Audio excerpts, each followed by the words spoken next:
Hey everybody, welcome back to the channel. Today we're going to talk about how we went from this beautiful cut of beef to this beautiful plate of Churrasco Picanha. My name is Stacy Williams, I'm your host, and I'm going to show you how it's done.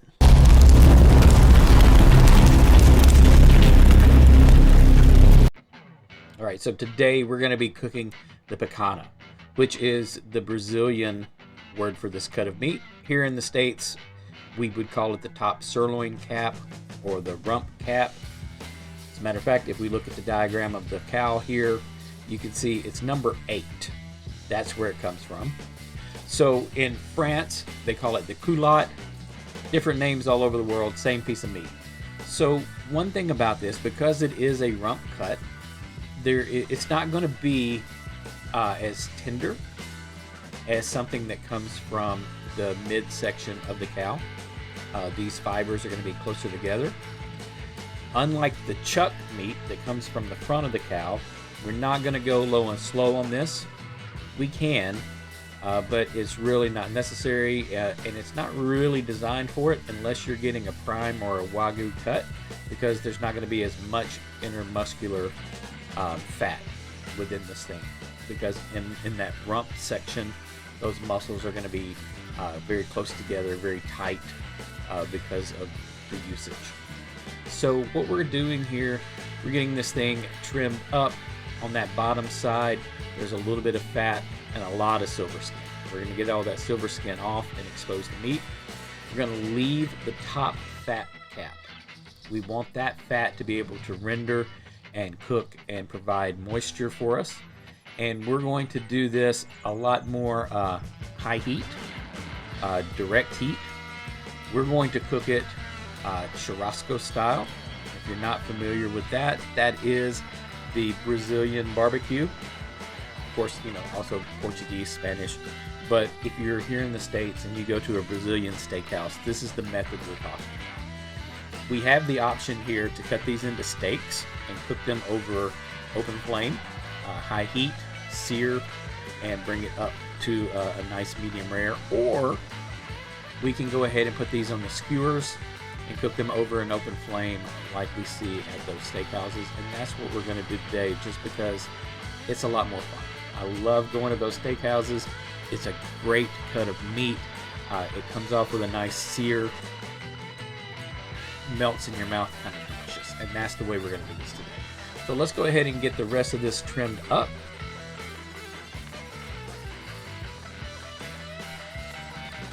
Alright, so as we look at this meat and we decide how we're going to cut, one thing that we want to do is flip it over and look at the grain. If I were cutting into steaks, then I would cut this with the grain. That way, when my steaks are done and I'm cutting off pieces to eat, I'll cut against the grain, helping it to be more tender in each bite. However, putting these on the skewer, I want to cut against the grain to put these on the skewer, because then once I slice them off the skewer, I'll be cutting against the grain once more. And that's what gives us that melt in the mouth effect.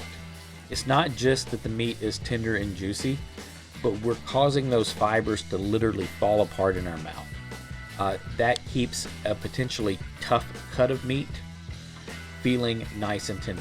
I mean, this thing will literally be almost as tender as a tenderloin when you do it this way. It's that double cut against the grain that we're working with.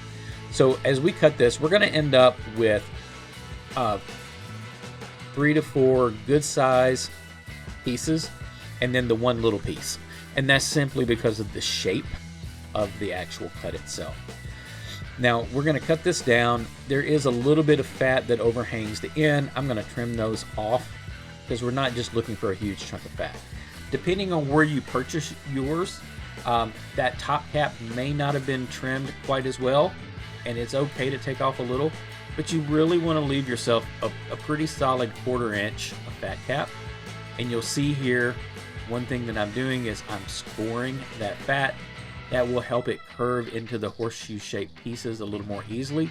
It also gives a little more surface area for the flame and heat to hit and get that little crispiness going on with the fat that causes a wonderful flavor explosion in your mouth when you bite into it and you get that little bit of crisp and then that melting fat.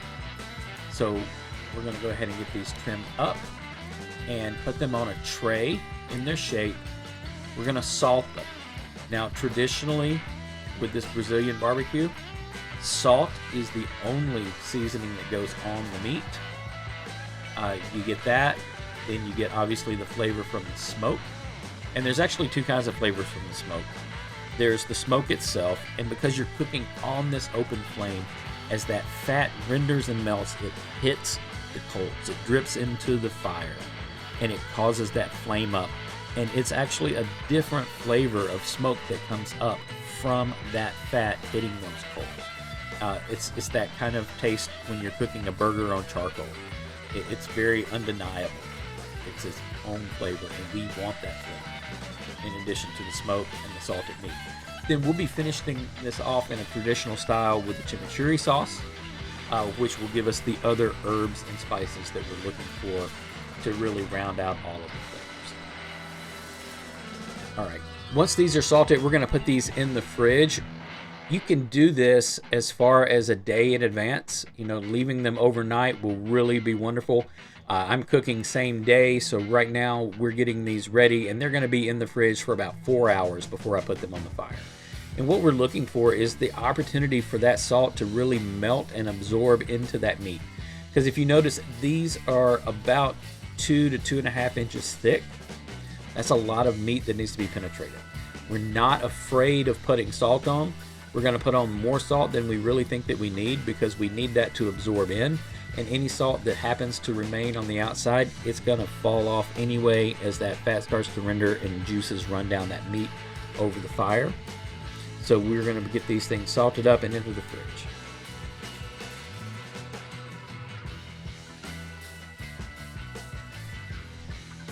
All right, so our steaks have been in the fridge, setting for about 4 hours, letting that salt really absorb into the meat.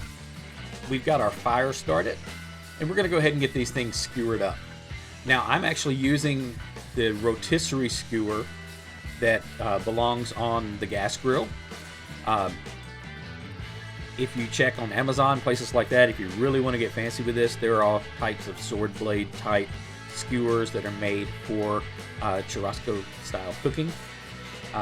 I'm not that deep into it yet to make those investments, so I'm going to use what I have. That's the great thing about cooking. If you look around the house, you can normally use what you have and come up with a way to do this.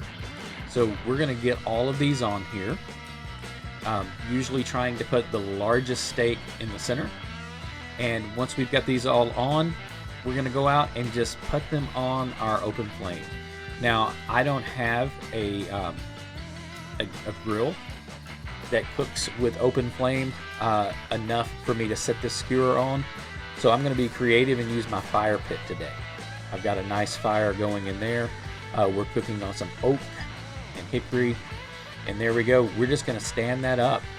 We're using that indirect heat, and over the course of the cook, we'll move this thing around, we'll flip it.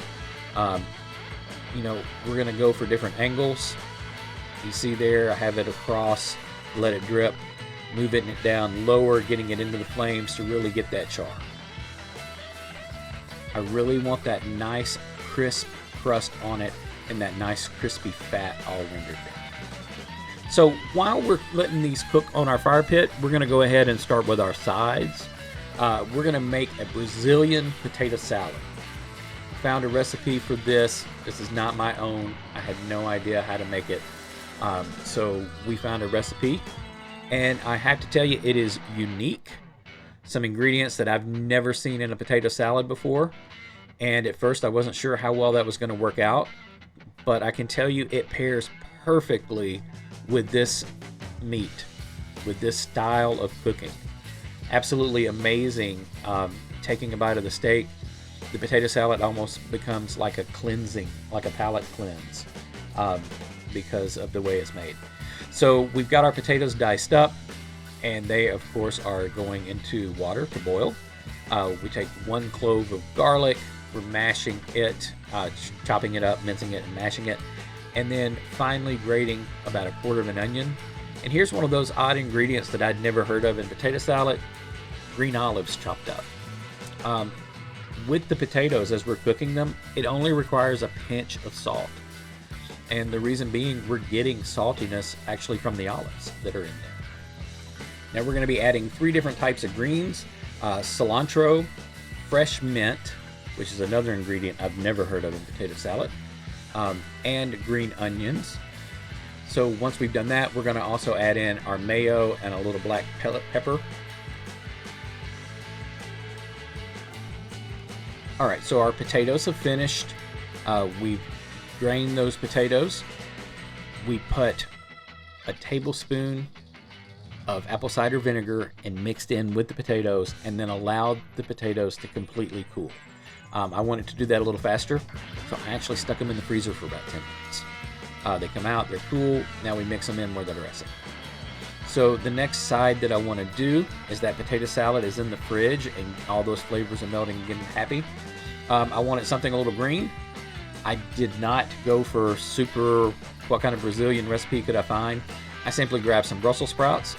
I'm going to cut those in halves. And I got a little McCormick's Brazilian steakhouse marinade. And we're just going to go ahead and season those up and roast them off in the oven. You know, we can do the research and we can find something cool like that potato salad, and then we can also go easy and have something that blends well with the meal that we're preparing and not have to work too hard. So we'll go ahead and get these done and marinated and into the oven.